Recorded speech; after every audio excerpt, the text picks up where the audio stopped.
የዛሬ የመጀመሪያ ባለ ታሪኬ ቤቲ ትባላለች። እኔ ደግሞ ምን ገጠመኝ መሰላችሁ? ትዳር ከያዝኩ 7 ዓመት ሆኖኛል። 2 ልጆች አሉኝ። አሁንም ነፍሰ ጡር ነኝ። ግን ትዳራችን በጣም ከመላችሁ በላይ በፍቅር በደስታ የተሞላ ነበር። ግን ሁሉንም ነገር እሱ አበላሸው። እየወደድኩት እያፈቀርኩት ብዙ ስህተቶችን ሰራ። ከተጋባን በኋላ የሚያገኘው ገንዘብ ቁጥር ስፍር የለውም። እሱ ግን ሲበዛ ድብቅ ነው። ቤት፣ የመስመር መኪና፣ ገንዘብ፣ ሁሉን ነገር ከኔ አርቆ ደብቆ በቤተሰቦቹ ስም አኖረው። ይህም አልበቃ ብሎት ሌላ ሴት ይዞ እንደወለደ አወቅኩኝ። እኔን ባያይ በጣም ደስተኛ ነው። ግን ስጠይቀው የኔና ያንቺ ነገር ይቅርና ለልጆቻችን እንኑር ይለኛል። እኔ ደግሞ 25 ዓመቴ ነው። ግንኙነት፣ ፍቅር እፈልጋለሁ። ስጠይቀው እሺ አይልም። ጭራሽ አልጋ ለይተን የምንተኛው።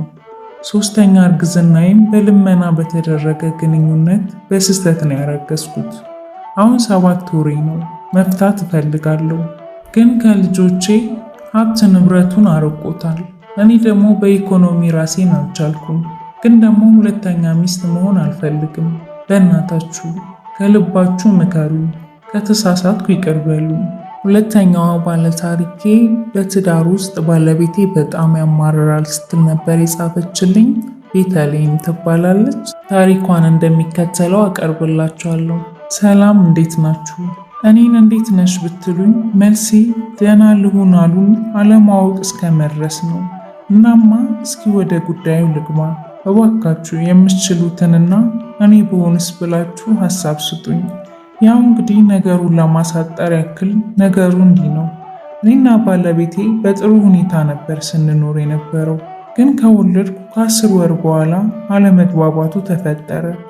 አለመግባባቱም ባለቤቴ በጣም ይማረራል እና እኔም በዛ ሰዓት ቤታችንን ትዳራችንን ለመደገፍ በቃ ስራ ልጀምር አልኩኝ። ከዛም የሆነ ውሳኔ ላይ ደረስን። ልጃችንን 2017 ላይ በመስከረም ዴይኬር እናስገባና እሰራለሁ አልኩ። ትሰሪያለሽ አለ።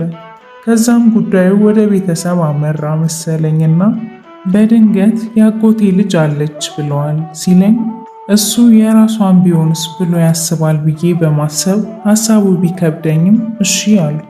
እሺ ያልኩበት ምክንያትም የኔን እህት ለማምጣት አውርተን ስለነበር በፊት ግን ቤተሰቦቼ ቤተሰብ ትዳር ላይ ጥሩ አይደለም ስላሉ ቀረች። ያው እንግዲህ የእሱ ከመጣች 3 ወር ሞላት። እኔም ስራ እየሰራው እገኛለሁ። ግን በጣም ስለምጨናነቅ ያመኛል።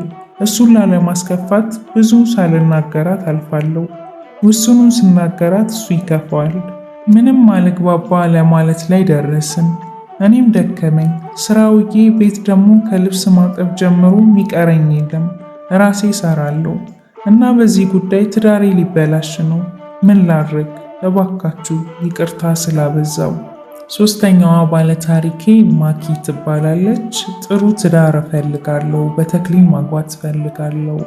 የማስበውን አይነት ሰው አገኘሁት ስል ግን ያልጠበኩት ነገር ተፈጠረ ስትል ነበር የጻፈችልኝ። ሰላም ቤተሰቦች፣ አንድ የጨነቀኝን ነገር ላዋያችሁ ነበር። እባካችሁ ሀሳብ ስጡኝ። እድሜ 24 ነው። ስራ አለኝ። ከዚህ በፊት የራሴ የምለው ሰው የለኝም። እግዚአብሔር ቢፈቅድ በተክሊል ማግባት ህልሜ ነው እና ወንድ ጋር ብዙም ተቀራርቤ አላቅም ነበር። ግን ከ1 ዓመት በፊት የጥምቀት ቀን የሆነ ልጅ አየሁት። ልቤ ደነገጠ፣ ፈዘዝኩ። ግን እንደምንም ወደ ራሴ ተመለስኩ። ከዛ በነጋታው ብፈልግም አጣሁት። ዳግም ማገኘው አልመሰለኝም። ግን ልቤ ማሰብ አላቆመም። ተስፋ አልቆረጥኩም። የት እንደማገኘው ባላቅም በሄድኩበት እፈልገዋለሁ። ማገኘው እየመሰለኝ ግን አጣሁት። እንደዛ እያለ 1 ወር አለፈ።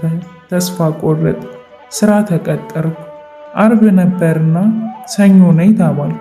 ሰኞ ዕለት ስመጣ የተቀጠርኩበት መስሪያ ቤት አብሮ የሚሰራው ራሱ ያ ልጅ ሆኖ አገኘሁት። መግባባት ጀመርን። ልጁ ዝምተኛና በጣም ጨዋ ነው። በቃ በምናቤ ምስለው ሁሉ ነገሩ እሱ ራሱ። ምን ላርግ? ፍቅሬ በየቀኑ እየጨመረ መጣ። እንዳልነግረው ፈራው። ምን ብዬ? እንደዛ እያለ 5 ወር አብረን ሰራን። እኔም የውስጤን አምቄ እሱም ስለ ስራ ጉዳይ ብቻ እያወራኝ። በዚህ መሃል የራሱ ህይወት እንዳለው ሰማው። የሆነ ቀን ፍቅረኛው ከተባለች ሴት ጋር አብረው አየዋቸው። በጣም አዘንኩ፣ አለቀስኩ፣ ሳልተኛ አደርኩ። አምላኬ ለምን የራሴ ያልሆነን ሰው እንደወድ አረከኝ? ለምን አሳይተ ነሳኝ ብዬ አለቀስኩ፣ አነባው። በቃ ለረሳ ወሰንኩ። ከውስጤ ላስወጣው በጣም ብዙ ዋጋ ከፈልኩ፣ ግን አቃተኝ። ህይወቱን እንዳልበጠብጥ እባክህን አስረሳኝ አምላኬ። ለእኔም የራሴን ሰው ስጠኝ ብዬ ማልቀስ ማንባት ሆነ ስራዬ። ግን ምንም እንደውም እየባሰብኝ መጣ። የውስጤን በውስጤ ይዤ አሁን ዓመት ከምናምን ሆነ። እናም አሁን ፍቅረኛው ከተባለች ሴት ጋር ተለያይተዋል የሚባል ነገር ሰማው። እሺ አሁን ምን ማድረግ አለብኝ? ቢያንስ ብተነፍስ ይቀለኝውን ብዬ ራሴን መጠየቅ። ልንገረው ካንተ ፍቅር ይዞኛል ብዬ ነው፣ ግን የባሰ ቢርቀኝስ ቢንቀኝስ? ወይ ደግሞ ባለጌ ወንድ አሳዳጅ አርጎ ይቆጥረኝ ይሆን እላለው። እስኪ ምከሩኝ፣ ምን ላድርግ? ጭንቅላቴ ሳይፈነዳ በቅንነት አማክሩኝ። እናንተ ጋር መላ አይጠፋም። ቀጣዩዋ ባለታሪኬ ሶስና ትባላለች። ፍቅረኛ አለኝ፣ እንዋደዳለን እና በድንገት እርግዝና ተፈጠረ። ለቤተሰቦቻችን እንዴት እንደምንነግር ግራ ገብቶናል ስትል ነበር የጻፈችልኝ። እንደሚከተለው አነብላችኋለሁ። ሰላም ፍቅሮችዬ፣ እስቲ ምክራችሁ ያስፈልገኛል። ከፍቅሬ ጋር 5 ደስ የሚሉ የፍቅር ዓመታትን ካስቆጠርን ጥር ላይ 5 ዓመት ሆነን። እሱ 24 ዓመቱ እኔም 24 ሊሆነኝ ነው። ፈጣሪ ይመስገን። እንዴት አይነት የፍቅር ሰው መሰላችሁ! በጣም ነው የምንዋደደው። ማርያምን እሱ ለኔ ብዙ ነገሬ ነው። ያልሆነልኝ የለም። ስራ ሁሉ ይሳካለታል። ገንዘቡንም በእኔ አካውንት ነው የሚያስቀምጠው። ብቻ በጣም ጎበዝ ሰራተኛ ነው። አሁን እኔም ቺፕስና እርጥብ እሰራ ነበረ።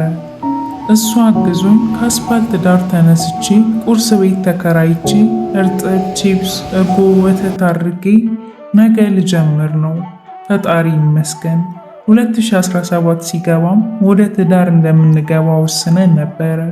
አሁን እንድታማክሩ የምፈልገው ፔሬዴ እንደዘገየ ነግሬው እና ፕሬግናንሲ ቴስት ገዝተን ቼክ ሳደርግ እርግዝና ያሳያል። ከዛ ነገርኩት፣ ደስ አለው። ምንም እንዳልጨነቅ ነገረኝ። አሁን እኔ ያሳሰበኝ የቤተሰብ ነገር ነው። በዛ ላይ ስራዬንም ገና ውጤታማነቱን አላየውም። አባቴን ወንድሜን ጥሎ መውጣቱ፣ እናታችን 6 ዓመቷ ካረፈች። ለአባቴስ እንዴት ብዬ ተዘጋጅ ለሽማግሌ ብዬ ላስረዳው? ፍቅሬም ሌላ ተጨማሪ ስራ ሊጀምር ነው እና የኛ ሀሳብ እንዴት ለቤተሰብ እናሳውቃለን ነው። በዛ ላይ የኔ ስራ እዛው ሰፈር ውስጥ ነው እና ሴቶችዬ ደስ ብሎናልም ግራ ገብቶናልም። ሳትሳደቡ ሀሳባችሁን ንገሩኝ በእናታችሁ። አድሚኖችም ቶሎ በማሳለፍ ተባበሩኝ። አመሰግናለሁ። የመጨረሻዋ ባለታሪኬ ስሟ እንዲገለጽ አልፈለገችም። ስሜን ደበቂልኝ። ምን መሰለሽ እህቴ፣ በጣም ስለጨነቀኝና ስለተጎዳው ነው። ጭንቅላቴ ሊሰራ አልቻለም። ዓለም ጨልሞብኛል። በቅንነት አስባችሁ ምክር ስጡኝ ብዬ ነው።